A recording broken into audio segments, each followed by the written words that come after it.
You've just woken up in the year 1398 in a grand stone manor house nestled in the English countryside. The morning sunlight filters through the narrow windows, casting long beams across your chamber. You stretch beneath heavy wool blankets on a feather-stuffed mattress, a luxury only the wealthy can afford. Most peasants sleep on straw pallets that harbour fleas and bedbugs, but you are Lord William Thornbrook, one of the richest nobles in the county. The good news is that you're wealthy beyond imagination compared to the common folk who work your lands. The bad news, your big toe feels like someone is driving a red-hot poker through it, and the slightest movement sends waves of agony up your leg.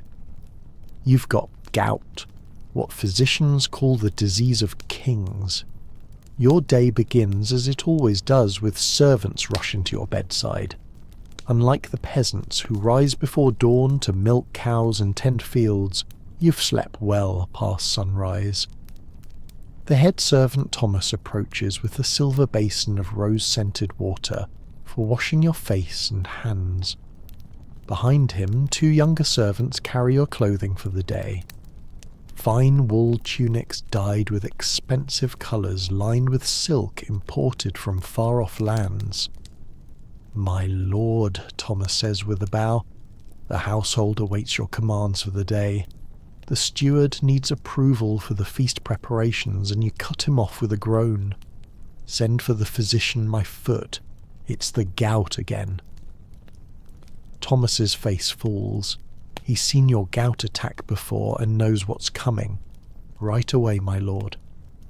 You try to sit up, and the movement sends a jolt of pain so intense through your foot that you gasp. The swelling has returned. Your big toe joint now resembles a ripe red plum, hot to the touch, and so tender that even the weight of a linen sheet feels like torture. This, you reflect bitterly, is the hidden cost of your privileged life. While peasants suffer from malnutrition and exposure, the nobility faces different torments. The peasants might envy your abundant food, your warm shelter, your fine clothing, but they don't see the price your body pays for such luxuries. The chamber door opens, and in shuffles Master Gilbert, your physician. Unlike the village healers who treat the common folk with herbs and folk remedies, Master Gilbert studied at the great medical school in Muriel, France. His services cost more per visit than a peasant might earn in a month. But what good is wealth if not to purchase the finest care? "My lord," Master Gilbert says gravely, setting down his leather satchel of medical instruments, "the gout has returned, I see. You grimace like a bad penny. What cursed thing have I eaten this time?" Master Gilbert strokes his grey beard, examining your swollen foot without touching it. The skin is stretched tight and shiny with a deep red hue that speaks of the fire burning beneath. As I've explained before, my lord, it's an imbalance of the humours. The phlegm, cold and moist, has settled in your joint where it becomes corrupt and causes pain. But the underlying cause? He hesitates, knowing you won't like his answer. "Yes, yes," you interrupt impatiently. "My rich foods and wine. The same lecture every time, Gilbert." The physician nods, unperturbed by your irritation. "Indeed, my lord, your body produces too much uric humour from the rich meats, the sweet wines, the delicacies your table offers nightly. These corrupt humours crystallize in the cooler parts of your body, most often the feet, as they are furthest from the heart's warmth. What Master Gilbert doesn't say, but what you both know, is that your gout attacks have become more frequent. Last year you suffered perhaps 3 bouts. This year you've already endured 4, and it's only autumn. Each time the pain lasts longer, and your recovery grows slower. Some nobles, you know, have become so crippled by repeated attacks that they can barely walk, their toes and fingers permanently deformed by the accumulation of what physicians call tophi, hard, chalky deposits under the skin. This is the cruel irony of your station.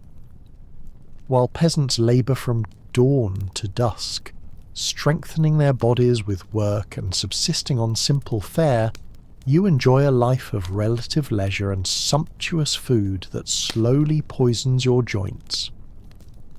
Master Gilbert opens his satchel and removes several glass vials and packets of herbs. "I've brought several remedies, my lord. First, a pus of herbs to reduce the heat and swelling." From his bag, he produces a bundle of dried herbs, meadowsweet, willow bark, and other plants known to reduce inflammation. These will be ground and mixed with wine vinegar to create a paste that, when applied to your throbbing joint, provides blessed relief, and for the pain, he continues, a tincture of poppy. This is the most precious medicine in his collection, distilled from the seed pods of poppies grown in distant lands. It dulls even the most excruciating pain. But it comes with its own price. It clouds the mind, and used too frequently creates a craving that can consume a person. You've seen nobles who became dependent on poppy tincture, their fortunes dwindling as they purchased more and more of the costly substance. "I've also brought autumn crocus," Master Gilbert says, producing a small pouch. "The Byzantine physicians found it effective for gout. It must be used carefully. Too much causes vomiting and worse, but the correct dose can shorten the duration of your suffering. What neither of you knows is that this remedy, autumn crocus, contains what modern physicians will one day call colchicine, one of the few truly effective treatments for gout. The Byzantine doctors stumbled upon this treatment centuries ago, and its use has spread throughout Europe, passed from physician to physician without understanding exactly why it works. As Master Gilbert prepares his remedies, grinding herbs with a small mortar and pestle, you stare out the window at your estate. Your lands stretch for miles, fields, forests, villages full of peasants who work from sunrise to sunset. You collect taxes from them, protect them with your soldiers, and judge their disputes. In return, they produce the wealth that allows you to live as you do. Outside, you can see workers harvesting the autumn crops. Men swing scythes through golden wheat. Women gather and bind the cut stalks. Children glean any fallen grain. Their movements are fluid and practiced, their bodies hardened by years of physical labour. None of them, you'd wager, suffer from gout. "Here, my lord," Master Gilbert says, drawing your attention back. "Drink this first." He hands you a small cup containing a dark liquid.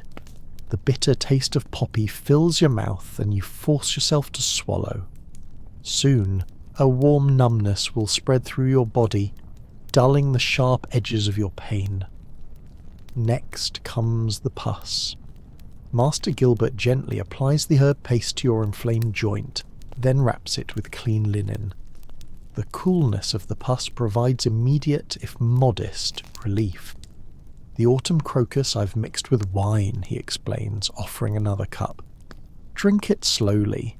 It may cause some stomach discomfort, but that passes quickly." You drink as instructed, grimacing at the strange taste. Then you lie back against your pillows, waiting for the remedies to take effect. "Rest now, my lord," Master Gilbert advises. "No rich foods today. Barley water, a little bread, perhaps some boiled chicken without the skin. I'll return this evening to check your progress." As he packs his supplies, you gesture to Thomas, who's been waiting quietly by the door. "Pay Master Gilbert his fee." The physician bows and departs, leaving you alone with your thoughts and your pain. Through the window you can hear the rhythmic swish of scythes cutting wheat, the calls of workers to each other, a harvest song rising from the fields. Their lives are hard in ways you'll never experience. The constant worry about having enough food, the vulnerability to weather and disease, the relentless physical labour that wears down bodies before their time. Yet here you lie in your fine bed, in your stone manor house, crippled by pain that is ironically a direct result of your privilege. This is the great equalizer. While rank and wealth can shield you from many hardships, your human body remains vulnerable, subject to its own particular suffering's killer. The poppy tincture begins to take effect, wrapping your thoughts in cotton and dulling the sharp edges of your pain. As you drift towards sleep, you wonder, is your gout truly the worst thing about being rich in medieval times? Or is it merely the physical manifestation of a deeper truth? The excess, even when it appears enviable, carries its own punishments. When you wake, the sun has moved across the sky, and the quality of light suggests it's mid-afternoon. The pain in your foot has subsided from excruciating to throbbing thanks to Master Gilbert's remedies.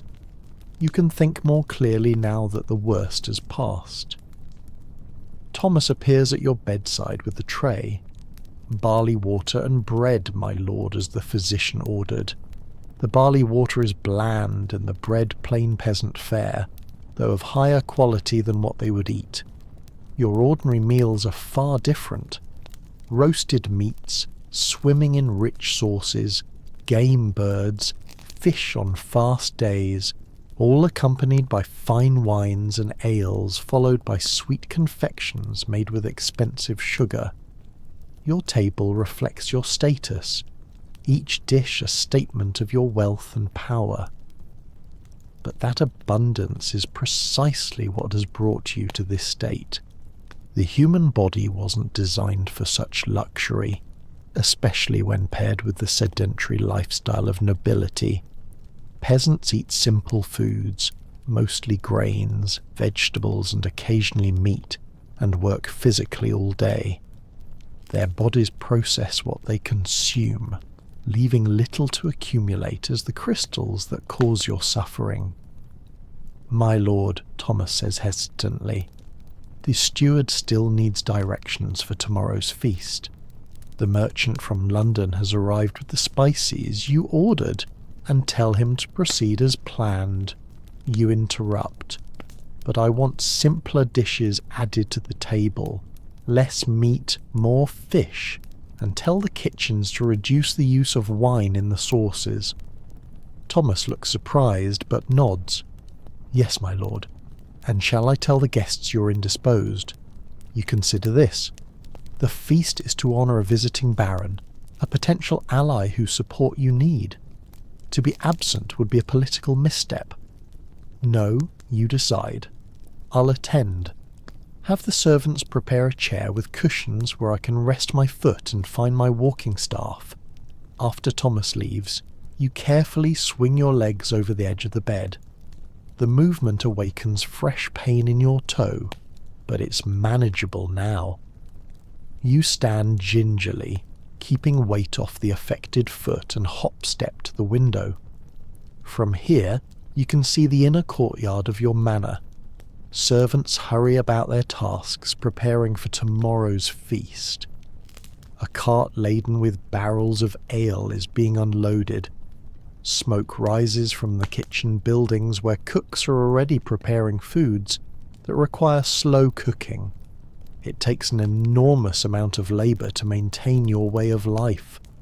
Dozens of people working constantly so that you and your family can live in comfort and project the image befitting your station. This perhaps is another burden of wealth in medieval times. The constant need to display your status through consumption and spectacle. Your table must groan with food. Your clothes must be of the finest materials.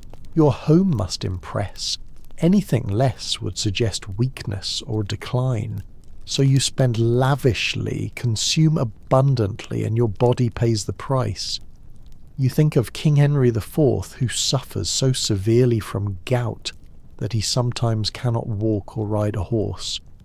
Yet he continues to feast and drink as his position demands, trapped in the same cycle as you. The disease of kings indeed, a mark of status that becomes its own prison. Evening approaches, and Master Gilbert returns as promised. He examines your foot, nodding with satisfaction at the reduced swelling. The remedies have helped, he observes. The crisis is passing, but my lord, to prevent future attacks, he trails off, knowing you already know what he'll say. Less rich food, less wine. You finish for him. More walking, more water. Precisely, he agrees. Particularly avoid organ meats, liver, kidneys, sweetbreads. Limit game birds. Reduce your consumption of wine, especially the sweet varieties. This is sound advice based on centuries of observation by physicians who notice patterns in gout sufferers. They don't understand the biochemistry. That won't come for hundreds of years, but they've recognized that certain foods and drinks reliably trigger attacks. I'll try. You promise. Though both of you know the challenges. Your entire social life revolves around feasting and drinking. To abstain is to withdraw from the very activities that cement alliances and demonstrate your position. After Master Gilbert leaves, your wife, Lady Eleanor, comes to visit your chamber. Unlike you, she rose before dawn to oversee the household, managing servants, reviewing accounts, ensuring that every aspect of your large estate runs smoothly while you handle political matters and business affairs. "William," she says, sitting carefully on the edge of your bed, "how are you feeling?" "Better," you admit. Gilbert's remedies helped. She sigh, taking your hand. "This is the second attack this month. You must take better care. Lady Elena comes from a noble family herself and understands the expectations placed on someone of your rank, but she's also practical and clear-eyed." "The feast tomorrow," she continues. "I've instructed the cooks to prepare a separate plate for you with simpler foods. You can still sit at the high table and fulfill your duties as host without aggravating your condition." You smile gratefully. This is why you married her, not just for the alliance between your families or the lands and money she brought to the marriage, but for her intelligence and care. Thank you. You say, "I've been thinking perhaps we should change how we eat daily, not just during my gout attacks." She raises an eyebrow like the monastics, plain food and prayer. You laugh, then whines as the movement jostles your foot. Not quite so extreme, but more fish, more vegetables, less of the rich sauces and sweet wines. Lady Elena considers this. It would save money that could be used elsewhere, and might set a new fashion. You know how others at court copy whatever you do. This is true. As one of the wealthier and more influential nobles in the region, your choices influence others. If you begin eating more simply, it might become acceptable for other nobles to do the same. A welcome relief for those who struggle to maintain the expected level of conspicuous consumption. We'll try it, you decide, starting after tomorrow's feast. As night falls, servants bring candles to light your chamber. The wax candles, another luxury that common people can't afford, cast a warm glow across the room. Most peasants simply go to bed when darkness falls, or use rushlights made from reeds dipped in animal fat if they must stay awake. Your candles are made from beeswax, expensive but cleaner burning and sweeter smelling than tallow. You think about the contrast between your life and theirs. They rise with the sun and work until their bodies are exhausted, eating simple foods and sleeping on straw. You wake when you choose, conduct business and politics rather than physical labour, eat rich foods that your body struggles to process, and sleep on feathers and fine linen. They face starvation in bad years, exposure to the elements, the constant threat of disease with little medical care. You face gout, obesity, and the political dangers that come with your position. Different hardships for different stations, but hardships nonetheless. This perhaps is the wisdom to be found in your suffering, that no life, however privileged, is free from pain, that the human body has limits regardless of one's wealth or status. That excess, even when it's expected and admired, extracts its own price. As you drift towards sleep, your foot still throbbing but bearably so, you resolve to find a better balance, to maintain your position without destroying your health. It won't be easy in a world where consumption defines status, but if anyone can chart a new course, it's someone with the privilege and power to choose. Tomorrow will bring the feast with all its temptations and obligations, but perhaps the day after will bring the beginning of a wiser path, one where you enjoy the benefits of your station without falling victim to its excesses. The worst thing about being rich in medieval times isn't just the gout, it's the golden cage of expectations that keeps you consuming things that harm you. But even golden cages have doors if one has the courage to find them and step through. Morning arrives with a pale sun fighting through the mist that clings to your estate. You awaken to find your foot improved, still tender and slightly swollen, but the fierce burning pain has subsided. Master Gilbert's remedies have done their work, particularly the autumn crocus, which seems to shorten the duration of these attacks. Today is the feast, and despite your condition, you must fulfill your duties as host. Your status demands it. Reputation in medieval society is everything more valuable than gold, more enduring than stone castles. One hint of weakness, one public failure, and whispers spread through the nobility like wildfire. Those whispers can undermine alliances, affect marriage prospects for your children, even reach the king's ear. So you rise, allowing Thomas and another servant to dress you in your finest garments. A tunic of deep blue wool from Flanders with embroidery around the neck and sleeves, a belt with silver buckles, hose that fit snugly, and soft leather shoes that have been carefully modified to accommodate your swollen toe. The left shoe has been slit and additional leather sewn in, creating a pocket of space where your afflicted joint can rest without pressure. My walking staff, you remind Thomas, who hurries to fetch the polished oak stick topped with a silver knob. It's ostensibly decorative. Many nobles carry such staffs as symbols of authority, but today it will serve a practical purpose, bearing weight that your painful foot cannot. You make your way carefully down the stone stairs of your manor house, each step a negotiation between dignity and pain. The great hall below is already bustling with activity. Servants hang fresh rushes mixed with herbs on the floor, sweet-smelling plants that will release their fragrance when crushed underfoot, masking the inevitable smells of many bodies gathered in one space. Trestle tables are being set up in rows with the high table on a raised platform at one end, where you and your most honoured guests will sit. Your steward Henry approaches with a bow. Unlike Thomas, who oversees your personal needs, Henry manages the entire estate, supervising other servants, handling finances, ensuring that your lands and household run smoothly. "My lord," he says, "the preparations are well in hand. The Baron and his party were sighted on the road and should arrive within the hour. The kitchens report that all dishes are proceeding as planned."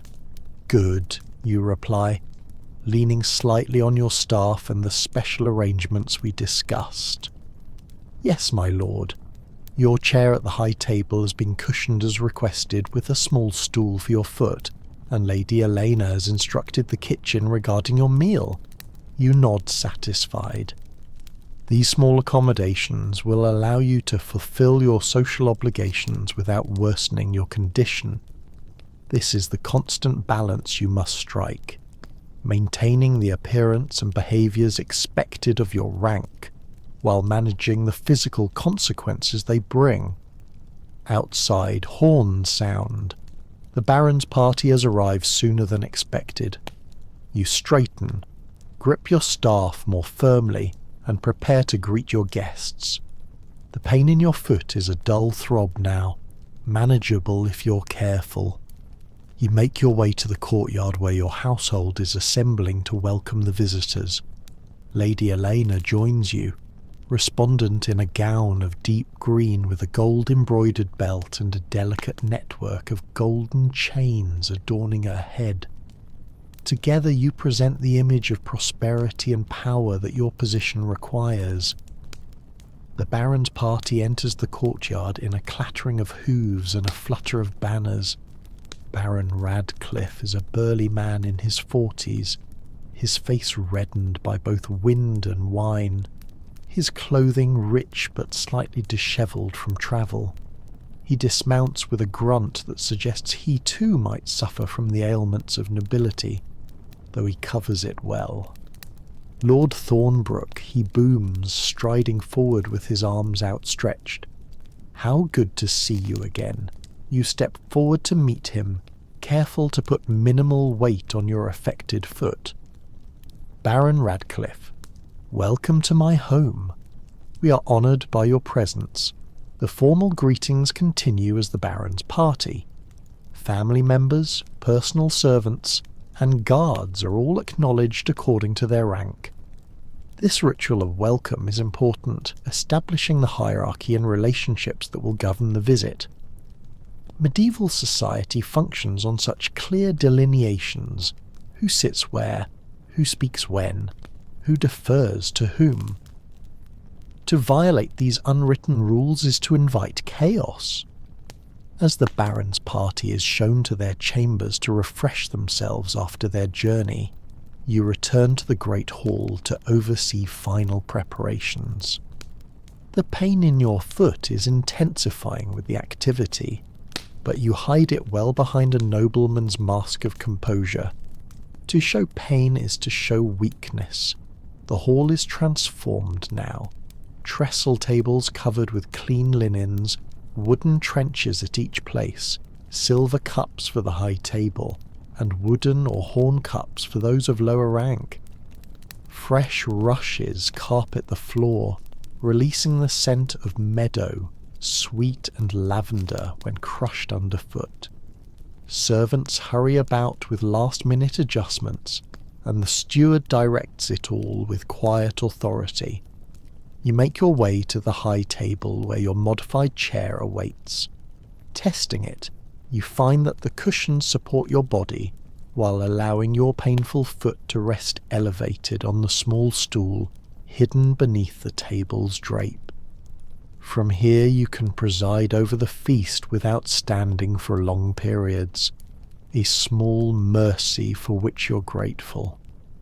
The kitchen send word that the first courses are ready, and you dispatch servants to inform the Baron and other guests that the feast will begin shortly. As you wait, Lady Elena joins you at the high table, leaning close to speak privately. "You're in pain," she observes, her voice too low for others to hear.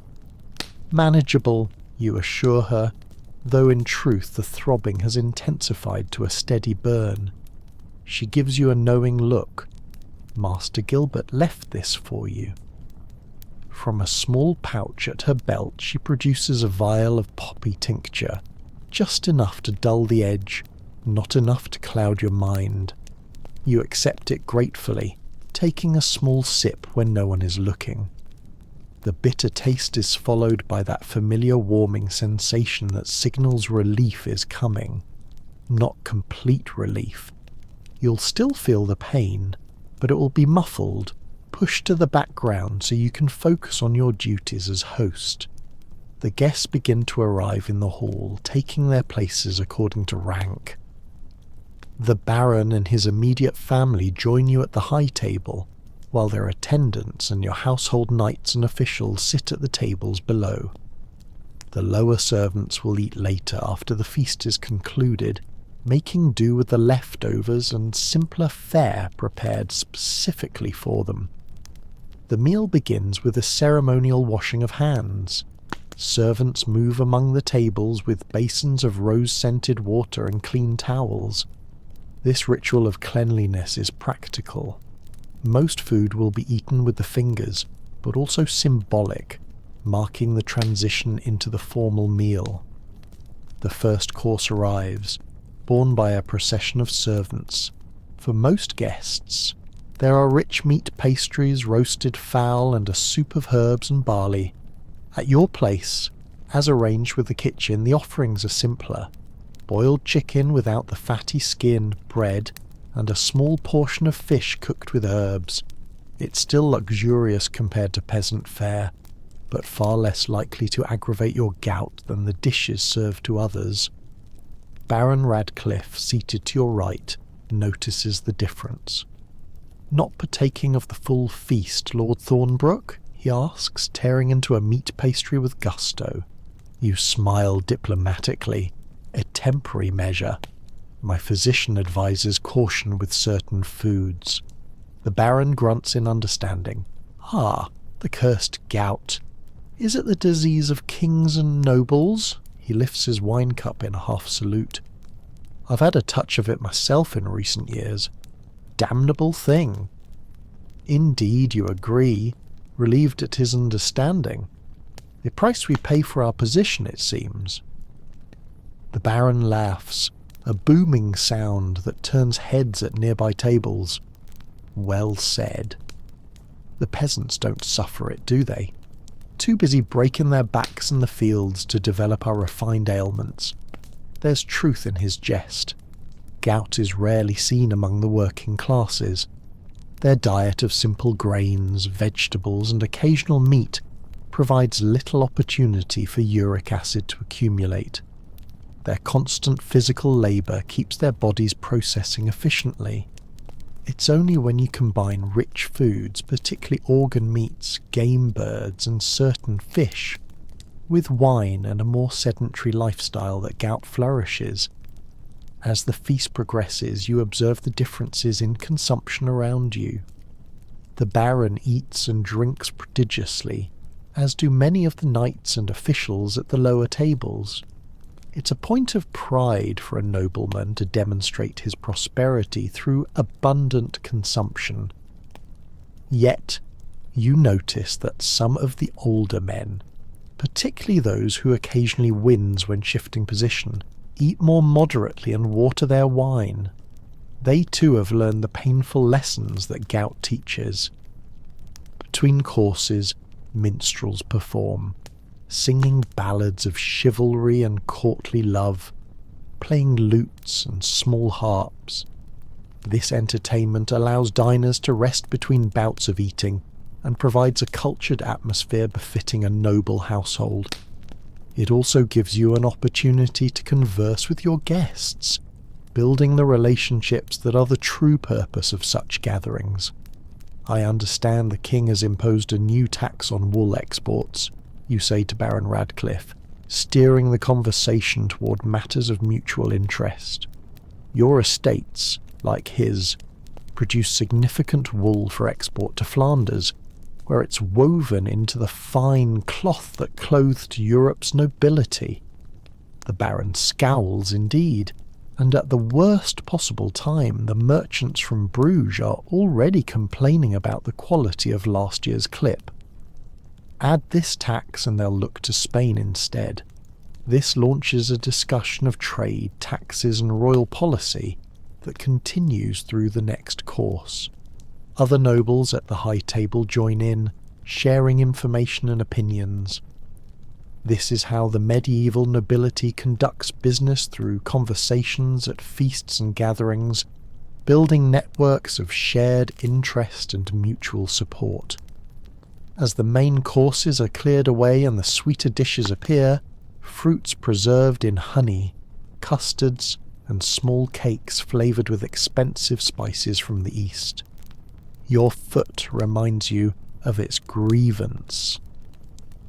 Despite the cushioned chair and elevated position, despite the poppy tincture and careful food choices, the pain has been steadily increasing throughout the meal. Lady Elena notices your discomfort and subtly signals to the steward. He approaches and bends to hear a quiet instruction, then nods and withdraws. Moments later, the minstrels begin a particularly engaging performance, a comic tale of a knight's misadventures that has the entire hall laughing. Under cover of this distraction, you shift in your seat, trying to find a position that offers relief. "Perhaps some air, my lord," Lady suggests quietly. "The tale will keep their attention for some time." You nod gratefully. Using your staff and accepting her discreet support, you rise and make your way slowly to a side door that leads to a small garden attached to the great hall. The cool evening air is a relief after the warmth and noise inside. "You should return," you tell Elena once you're seated on a stone bench. "Our guests will notice if we're both absent." "In a moment," she says, arranging her skirts as she sits beside you. "First, tell me truly, how bad is the pain?" You sigh, dropping the mask of noble composure you've maintained throughout the feast, worsening the movement, the heat of the hall. You gesture helplessly. "Even with all our precautions, it's flaring again." She takes your hand, her face concerned in the fading light. "Should I send for Master Gilbert?" You consider this. The physician could bring stronger remedies, but to summon him during the feast would draw attention to your condition and might insult the Baron. Medieval etiquette is clear. A host must not show weakness or discomfort that might make guests feel unwelcome. No, you decide. I can manage until the feast ends. Just a few moments here to gather myself. Lady Elena nods, understanding both your pain and the social constraints that force you to endure it in silence. This is another burden of nobility, the requirement to maintain appearances regardless of personal cost. After a brief rest, you return to the hall, timing your entrance during a lull in the entertainment. Few seem to have noticed your absence, and those who did assume you were attending to host duties. The Baron is deep in conversation with another guest, his cup refilled yet again with the sweet wine that will in time likely bring him the same suffering you're experiencing now. The feast continues for another hour. More food, more wine, more entertainment. You fulfill your duties as host, engaging in conversation, ensuring the Baron and other important guests feel appropriately honoured, maintaining the delicate balance of medieval social politics despite the fire burning in your foot. Finally, the Baron rises, swaying slightly from the effects of wine. "A magnificent feast, Lord Thornbrook. Your hospitality is as generous as your reputation suggested. This is the signal that the formal part of the evening is concluding. Some guests will retire to their chambers, others will linger for more drinking and conversation. But the ritual obligations has been fulfilled. You can now withdraw without offence. You honour us with your presence, Baron," you reply, also standing despite the protest from your foot. "My home is yours for as long as you wish to stay." After the final courtesies are exchanged, you make your way slowly back to your chamber, leaning heavily on your staff. The poppy tincture has worn off, and each step sends jagged spikes of pain shooting up your leg. By the time you reach your room, you're breathing heavily from the effort of maintaining composure. Thomas is waiting along with the young assistant. They help you undress and prepare for bed, removing the fine clothing and replacing it with a linen sleeping shirt. The modified shoe comes off last, revealing your toe, now visibly more swollen than it was this morning, this skin stretched tight and shiny. "Shall I send for Master Gilbert, my lord?" Thomas asks, his face creased with concern. "Yes," you reply, too tired and in too much pain to maintain pretense, "and bring cool water for my foot until he arrives." While waiting for the physician, you lie back against the pillows, your throbbing foot elevated on cushions. The feast was a success. The Baron is pleased. Alliances strengthened. Your reputation for hospitality maintained. But the cost is written in the pain that pulses through your body with each heartbeat. This is the reality behind the glamour of medieval nobility. The physical price paid for social position. While peasants suffer from too little, you suffer from too much. Their bodies are worn down by labour and occasional hunger. Yours is poisoned by abundance. Neither fate is enviable, just different forms of the same human vulnerability to circumstance. Master Gilbert arrives, his face grave when he sees your foot. The feast, I presume. You nod wearily.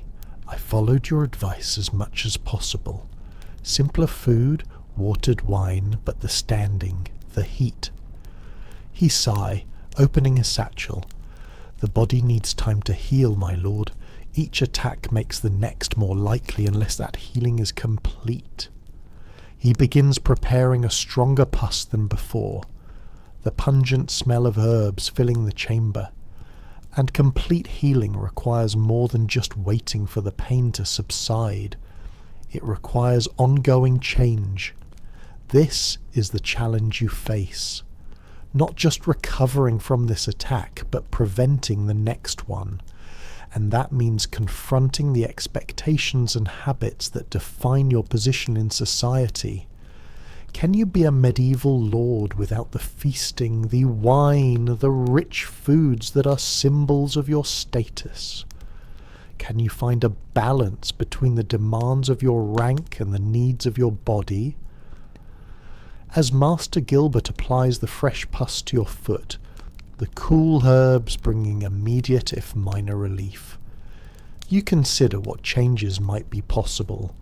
Perhaps more walking when you're well, more water between cups of wine, more fish, and fewer game birds on your daily table. Small adjustments that might over time reduce the frequency and severity of your attacks. Rest now, my lord, Master Gilbert advises, packing up his supplies. I've left a stronger dose of poppy tincture for the night. Tomorrow we'll see how things stand. After he leaves, you take the tincture, grateful for the relief it will bring.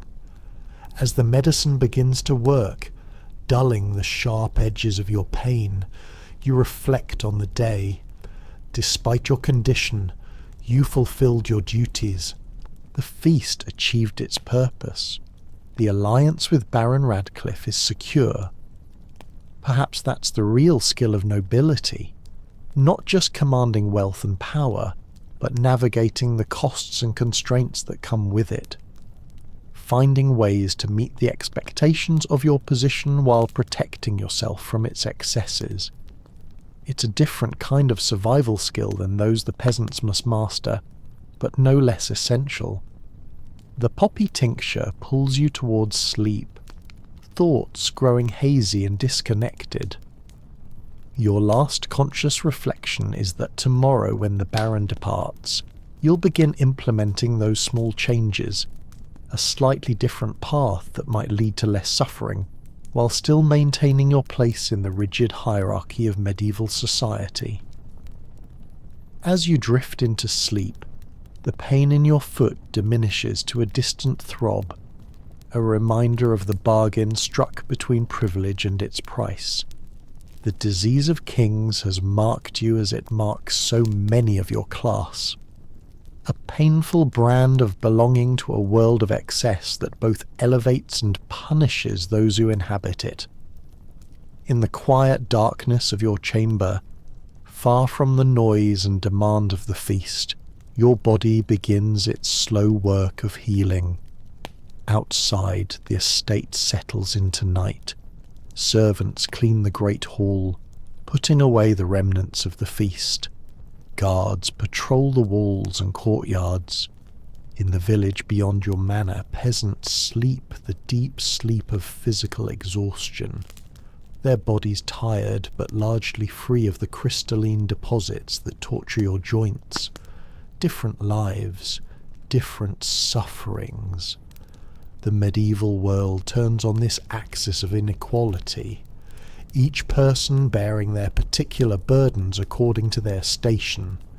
For now, yours is the burning pain of gout, the ironic curse of having too much in a world where most have too little. Morning arrives with the distant crowing of roosters and the soft murmur of servants beginning their daily tasks.